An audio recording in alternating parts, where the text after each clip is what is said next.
address health disparities around the world. And I know the public health workshop will talk a little bit about that. So not only in Iraq, but also in the United States and every other country we have health disparities. And our object here is to deliver medical knowledge or help to provide medical knowledge at the point of care whenever it's needed, wherever it's needed. As I said, this is a volunteer-based effort, and our request of our volunteers is that they agree to provide 3 consults a year, and they can do that in the language or the region that they prefer, and the topic specialty that they prefer here. A physician requiring clinical advice fills out a form.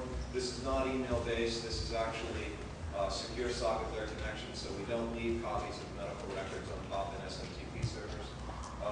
They fill out a form. They select the specialty area that they would like to request assistance in.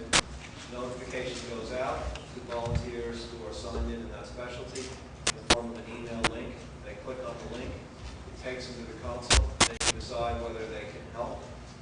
If they accept the consult, they enter into a one-to-one dialogue with the remote requesting physician.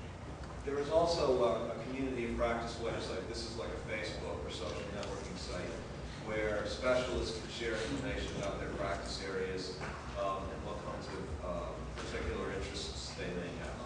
Volunteers are registered in chapters. Chicago Medical Society has one, CIR has one, IMSA has one, NAMA has one. We hope that others will start. Three physicians can start a chapter. They recruit their friends. And on the other end, we work with organizations. We try to make sure they're nonprofits. They're working in remote and medically underserved areas. And once they enroll in the program, their staff will have access to these kinds of services.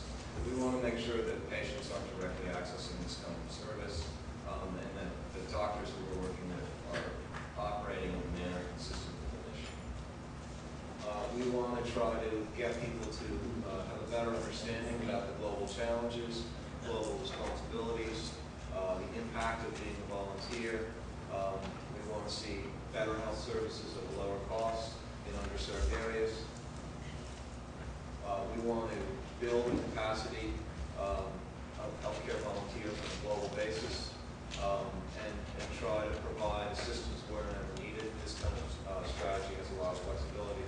I think that the concept of a global medical workforce is one that is coming of age. The borders that as we've seen, have become so porous. The problems that we all face are common.